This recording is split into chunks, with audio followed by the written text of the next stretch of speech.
The Shadowy Bride by Lafcadio Hearn. In the province of Yamashiro there lived, about 600 years ago, a young samurai named Ito. Ito was of handsome person and amiable character, a good scholar and apt at arms. But his family were poor, and he had no patron, so that his prospects were small. He lived in a very quiet way, devoting himself to the study of literature, and having, as the saying goes, only the moon and the wind for friends. One autumn evening, as he was taking a solitary walk, he happened to overtake a young girl who was following along the same path. She was richly dressed and seemed to be about 11 or 12 years old. Ito greeted her and said, "The sun will soon be setting, miss, and this is a rather lonesome place. May I ask if you have lost your way?" She looked up at him with a bright smile and answered deprecatingly, "Nay, I am a handmaiden serving in this neighborhood, and I have only a little way to go." By her use of the term handmaiden, Ito knew that the girl must be in the service of persons of rank, and her statement surprised him, because he had never heard of any family of distinction residing in that vicinity. But he only said, "I am returning to Uji. Perhaps you will allow me to accompany you on the way, as this is a very lonesome place."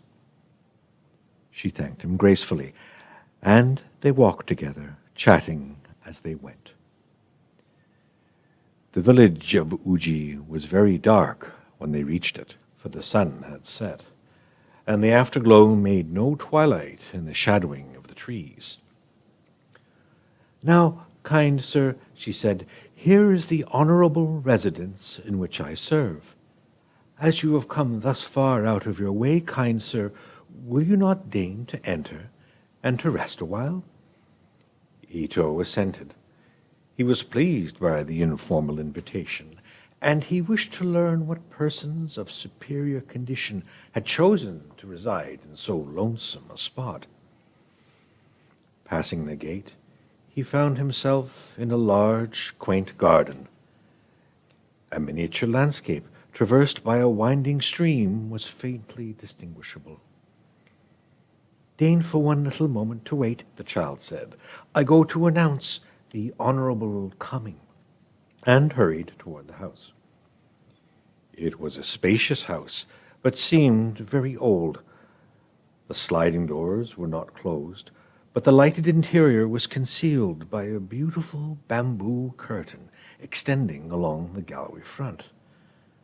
Behind it, shadows were moving, shadows of women. And suddenly the music of a koto rippled into the night. So light and sweet was the playing, a slumberous feeling of delight stole over him as he listened, a delight strangely mingled with sadness. The soft music ceased, and almost at the same moment Ito found the little handmaiden beside him. "Sir," she said, "it is requested that you will honorably enter." She conducted him to the entrance, and an aged woman, whom he thought to be the matron of the household, came to welcome him. The old woman then led him to a large and well-lit room in the rear of the house, and, with many respectful salutations, requested him to take the place of honor accorded to guests of distinction. He was surprised by the stateliness of the chamber and the curious beauty of its decorations. Presently, some maidservants brought refreshments, and he noticed that the cups and other vessels set before him were of rare and costly workmanship, and ornamented with a design indicating the high rank of the possessor. More and more he wondered what noble person had chosen this lonely retreat? And what happening could have inspired the wish for such solitude? But the aged attendant suddenly interrupted his reflection with a question. Am I wrong in supposing that you are Itu-sama of Uji?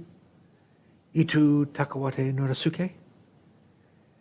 Ito bowed in assent. He had not told his name to the little handmaiden, and the manner of the inquiry startled him. Please do not think my question rude, continued the attendant. An old woman like myself may ask questions without improper curiosity. When you came to the house, I thought that I knew your face, and I asked your name only to clear away all doubt before speaking of other matters. I have something of moment to tell you. You often pass by this way, and our young mistress of the house happened one morning to see you going by. And ever since that moment, she has been thinking about you, day and night. Indeed, she thought so much that she became ill, and we have been very uneasy about her. For that reason, I took means to find out your name and residence, and I was on the point of sending you a letter when, so unexpectedly, you came to our gate with the little attendant. Now, to say how happy I am to see you is not possible. It seems almost too fortunate a happening to be true. And now that so lucky a destiny has led you hither, perhaps you will not refuse, if there is no obstacle in the way of such a union, to make happy the heart of our young mistress. For the moment, Ito did not know how to reply. If the old woman had spoken the truth, an extraordinary chance was being offered to him. Only a great passion could impel the daughter of a noble house to seek, of her own will, the affection of an obscure and masterless samurai. On the other hand, it was not in the honorable nature of the man to further his own interests by taking advantage of a feminine weakness. Moreover, the circumstances were disquietingly mysterious. After a short silence, he replied, There would be no obstacle, as I have no wife, and no betrothed, and no relation with any woman. Until now I have lived with my parents, and the matter of my marriage was never discussed by them. You must know that I am a poor samurai, without any patron among persons of rank, and I did not wish to marry until I could find some chance to improve my condition. As to the proposal which you have done me the very great honor to make, I can only say that I know myself yet unworthy of the notice of any noble maiden. The old woman smiled, as if pleased by these words, and responded, Until you have seen our young mistress, it were better that you make no decision. Perhaps you will feel no hesitation after you have seen her? Deign now to come with me, that I may present you to her. She conducted him to another, larger guest room, where preparations for a feast had been made. She left him for a moment alone, and returned accompanied by the young mistress of the house. At the first sight of her, Ito felt again the strange thrill of wonder and delight that had come over to him in the garden. Never had he dreamed of so beautiful a being. Light seemed to radiate from her presence and to shine through her garments as the light of the moon through flossy clouds. Her loosely flowing hair swayed about her as she moved, like the boughs of a drooping willow bestirred by the breezes of spring. Her lips were like flowers of a peach besprinkled with morning dew. Ito was bewildered by the vision. Smiling, the aged woman turned to the fair one, who remained speechless, with downcast eyes and flushing cheeks. "See, my child, at the moment when we could least have hoped for such a thing, the very person whom you wished to meet has come, of his own accord. To think of it makes me weep for joy." And she sobbed aloud. "But now," she continued, "it only remains for you both, unless either prove unwilling, which I doubt, to pledge yourselves to each other and to partake of your wedding feast." Ito was silent. The vision before him had numbed his will and tied his tongue. Maidservants entered, bearing dishes and wine. The wedding feast was spread before the pair, and the pledges were given. Ito remained as in a trance. The marvel of the adventure and the wonder of the beauty of the bride still bewildered him. A gladness beyond anything that he had ever known before filled his heart, like a great silence. But gradually he recovered his calm, and thereafter he found himself able to converse without embarrassment. Meanwhile, the bride remained still as moonlight, never lifting her eyes, and replying only by a blush or a smile when he addressed her. Ito said to the aged attendant, "Now that your young mistress and I have become pledged to each other, it seems to me a strange thing that I do not yet know the name of her august family." A shadow passed over the kindly face of the old woman, and the bride, who had hardly spoken, turned pale and appeared to become painfully anxious. The aged woman responded, "To keep our secret from you much longer would be difficult, and I think that under any circumstances you should be made aware of the facts, now that you are one of us. Know then, Sir Ito, that your bride is the daughter of Shigihara, the great and unfortunate Shigihara." At those words, the young samurai felt a chill as of ice strike through all his veins. Shigihara, the great general and statesman, had been dust for centuries. And Ito suddenly understood that everything around him, the chamber and the lights and the banquet, was a dream of the past. The forms before him were not people, but the shadows of dead people. Yet his heart had been wholly won.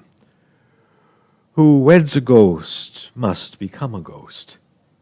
And Ito knew himself ready to die, not once, but many times. Of the affection proffered, he had no misgiving. The truth had been told him when any unloving purpose might have been better served by deception. He resolved to accept the strange situation as it had presented itself. "But the hour is late," exclaimed the old nurse. "The bridal chamber has been prepared, and I must now leave you to care for each other until morning." She rose and ushered them to their sleeping apartment. Ito was left alone with his bride. As they reposed together, Ito said, "Tell me, my loved one, when was it that you first wished to have me for your husband?" For everything appeared so real that he had almost ceased to think of the illusion woven around him. She answered, "My august lord and husband, it was at the temple of Ishiyama, when I went with my nurse, that I saw you for the first time. And because of seeing you, the world became changed for me at that hour and moment. But you do not remember, because our meeting was not in this, your present life. It was very, very long ago. Since that time, you have passed through many deaths and births, and have had many comely bodies. But I have always remained that which you see me now. I could not obtain another body, nor enter into any other state of existence, because of my great wish for you. My dear lord and husband, I have waited for you through many ages of men." And the bridegroom did not feel afraid, but desired nothing more in life or in all his lives to come than to feel her arms about him and to hear the caress of her voice. The pealing of a temple bell proclaimed the coming of dawn. Suddenly, the old nurse pushed apart the sliding screens of the bridal chamber and exclaimed, "My children, it is time to separate.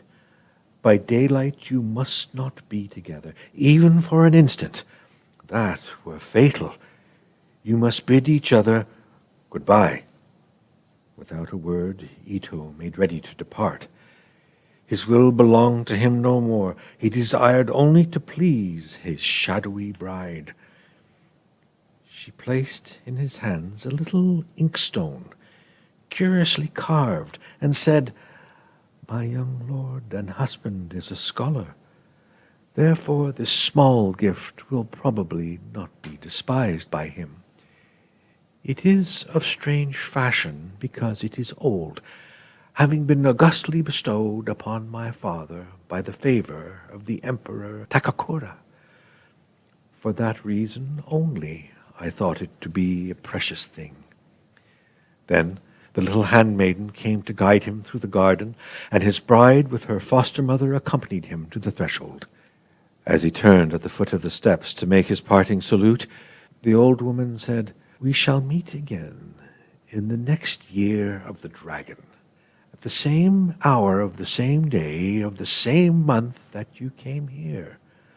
This being the year of the sheep, you will have to wait 10 years. We shall send a messenger for you on the appointed day." 10 years. And every day of those years would seem how long? The mystery of the delay could not hope to be solved. The secret ways of the dead are known only to them. Often and often, in his solitary walks, Ito revisited the village, vaguely hoping to obtain another glimpse of the past. But never again, by night or by day, was he able to find the rustic gate in the shadowed lane. Never again could he perceive the figure of the little handmaiden walking alone in the sunset glow. Of his adventure, Ito spoke to no one. But his parents soon perceived a great change in his appearance and manner.